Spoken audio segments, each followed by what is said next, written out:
போயிடலாம் அப்படின்னு சொல்லிட்டு ஓவர் டைப் பண்ணி போகிறேன். பின்னாடி ஒரு டாடாசிக்காரன் வந்து தட்டி விட்டான். அவன் தட்டி விட்டு அவன் போயிட்டான். நான் வண்டி கீழே விழுந்து கீழே விழுற டைமில் என்னடா இப்படி ஆயிடுச்சு அப்படின்னு நினச்சிட்டு பார்க்கும்போது பின்னாடி லாரி, எந்த லாரியை நான் ஓவர் டைப் பண்ணோன்னா அந்த லாரி பின்னாடி வந்து என் வண்டி மேலே ஏறிடுச்சு. அதே டைமில் என் மேலே ஏறிடக்கூடாதுன்னு சொல்லிட்டு நானே நவுண்ட மாதிரி ஒரு ஃபீல். அதுக்கப்புறம் வண்டி அவ்வளோதான் முடிஞ்சிருச்சு அப்படின்னு நினச்சேன். அதுக்கப்புறம் நான் எப்படி நம்ம கீழே விழுந்தா எப்படி எங்கே போவோம் அதே மாதிரி நார்மலாக இருந்துட்டேன். எந்திரிச்சு ஸ்பெக்ஸை பார்க்குறேன், ஸ்பெக்ஸை காணும். அப்புறம் ஹெல்மெட் பார்க்குறேன், ஹெல்மெட்லாம் கண்ணாடி உடஞ்சிடாது. அப்புறம் ஹெல்மெட்டை கழுத்தி போட்டு சரி மொபைல் எடுப்போம், யாருக்கு ஃபோன் பண்ணலாம் இருக்கும்போது எனக்கு டக்குனு அக்கா ஞாபகம் வந்துச்சு. உடனே நான் ஆனால் என் மொபைலுக்கு எந்த ஒரு ஃப்ராக்சரும் இல்லை, எந்த ஒரு ஆக்டியும் போடல. உடனே அக்காவுக்கு கால் பண்ண, அக்கா இந்த மாதிரி எனக்கு ஆக்சிடென்ட் ஆகிடுச்சு, ரத்தம் வந்துக்கிட்டே இருக்குது, ரத்தம் எங்கேருந்து வருதுன்னு தெரில. உடனே ரத்தம் வருதுக்கா, எனக்கு எங்கேருந்து வருதுன்னு தெரில, தலையிலேருந்து வருது அப்படின்னு சொல்லிட்டு அக்கா சொன்னேன். அக்கா சொன்னாங்க ஒரு துணி இருந்துச்சுன்னா எடுத்து வச்சுக்கோ, அப்படி நாங்கள் வந்துட்டு இருந்தோம் அப்படின்னாங்க.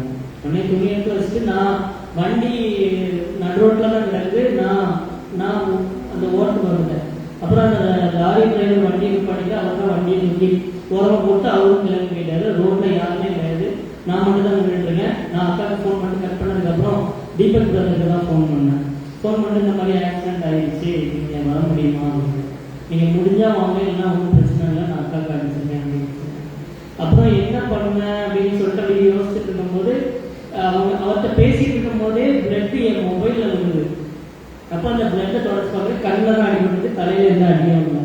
ஸோ அதுவே பெரிய விஷயம் தான். நம்ம இந்த அளவுக்காவது நம்ம ஜீவனோட இருக்கணும் அப்படின்னு சொல்லிட்டு இது பண்ணிட்டு இருக்கும்போது ஒரு காரில் வந்து ஒருத்தர் பண்ணிட்டு அவர் வந்து நான் ஹாஸ்பிட்டலுக்கு போவேன். இல்லை வேண்டாம், நான் ஓகே எனக்கு ஒன்றும் பிரச்சனை இல்லை, அவங்க வந்துருக்காங்க, அவங்க கூப்பிட்டு போவாங்க அப்படின்னு சொல்லிட்டு. அதுக்கப்புறம் ஜான் பிரதர் வந்தாங்க, வந்துட்டு என்னை ஹாஸ்பிட்டல் கூப்பிட்டு போனாங்க. அதுக்கப்புறம் அடுத்த ஹாஸ்பிட்டல் போயிட்டு ஒரு 10 to 15 minutes அக்கா வந்தாங்க. எனக்கு அக்காவை பார்த்த உடனே எனக்கு சிரிப்பு தான் வந்துச்சு. அக்கா பேசினா அக்கா சொல்லிட்டு எனக்கு சிரிப்பு தான் வந்துச்சு. பட் அக்கா பேசினா ஒரு டென்ஷன். பட் நான் வந்து எனக்கு திரும்ப எனக்கு அந்த சீன் தான் எனக்கு ஓடிட்டு இருக்கு. நம்ம லாரி முன்னாடி போகுது, நான் பின்னாடி போயிட்டு இருக்கேன், கிராஸ் பண்ணுறேன், ஆக்சிடென்ட் ஆகுது, எனக்கு திரும்ப அந்த சீன் தான் ஓடிட்டு இருக்கு. எல்லாம் முடிஞ்சு எல்லாம் ட்ரீட்மெண்ட்லாம் முடிஞ்சு ஒரு காரில் போய் ட்ராப் பண்ணாங்க. அதுக்கப்புறம் நான் ரூமில் போய் குளிச்சுட்டு யார்ட்டையுமே எங்கேயும் சொல்லலை. ரூம்லேருந்து கிளம்பும்போது ஃபேட் ஷர்ட் போட்டு கிளம்புனேன். திரும்ப ரூம்குள்ளே போகும்போது 1000 டிஷர்ட் போட்டு தான் போகிறாங்க. யாரும் ஒன்றும் கேட்கவே இல்லை. ஏன்னா நைட்டு காலையில் ஒரு 4 o'clock அந்த டைம் இருக்கும் நான் ரூம் போகும்போது. எனக்கு ஃப்ரெஷ்ஷப் ஆகிட்டு திரும்ப நான் ரூம்குள்ளே வரும்போது 4:30 அந்த டைம் இருக்கும். 6 மணி வரைக்கும் எனக்கு தூக்கமே வரல.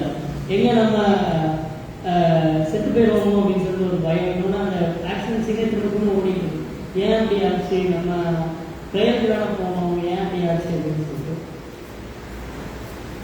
ஸோ அதுக்கப்புறம் ப்ரேயர் பண்ணிட்டு அதுக்கப்புறம் தூங்கிட்டு நார்மலாக நான் இப்போ வேலைக்கு கிளம்புற மாதிரி சரி கம்பெனிக்காக யாருக்கும் தெரிய வேண்டாம் அப்படின்னு சொல்லிட்டு நான் கிளம்பினேன். கிளம்பி கரெக்டாக கீழே போயிட்டு கிளம்புன்னு சொல்லிட்டு இது பண்ணும்போது கையில் அடிபட்டு எங்கள் இன்சார்ஜ் வந்து ஆக்சிடென்ட் ஆகிடுச்சு அப்படின்னு சொன்னாங்க.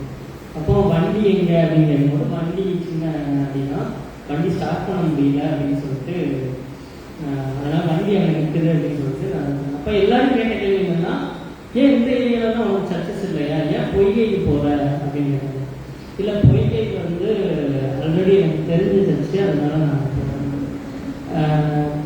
அதாவது நான் சர்ச்சுக்கு போகிறேன்னு தெரிஞ்ச எல்லாருமே கேட்ட கேள்வி என்னன்னா, இந்த காட்பாடியில் இல்லாத சர்ச்சா, ஏன் பொய்கைக்கு போகிற அப்படிங்கிறது தான். நானும் அந்த சர்ச்சுக்கு வந்த டைமில் கூட எனக்கு நானே கேள்வி, பைக்கில் வந்த டைம்லலாம் இவ்வளோ சர்ச்சஸ்.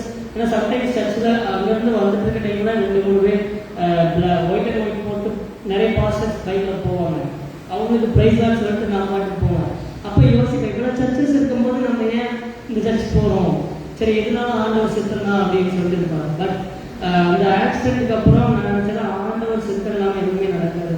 ஒருவேளை நான் வந்து அந்த பக்கத்தில் இருக்க ஒரு பெரிய சர்ச்சஸ் போயிருந்தேன்னா ஆக்சிடென்ட்லேருந்து நான் தப்பிச்சிருக்கலாம். பட் அதாவது 1000ல் ஒரு நபராக நான் சர்ச்சுக்கு ஃபார்மாலிட்டியாக போயிட்டு வந்துட்டு இருக்கேன்.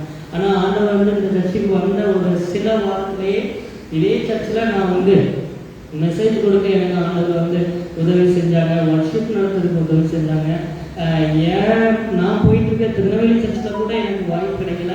சங்கீத பகுதி வாசிக்கிறதுக்கு ஆண்டவர் வந்து எனக்கு கிருபை அளிச்சாங்க. ஸோ எனக்காக ப்ரே பண்ணிக்கோங்க.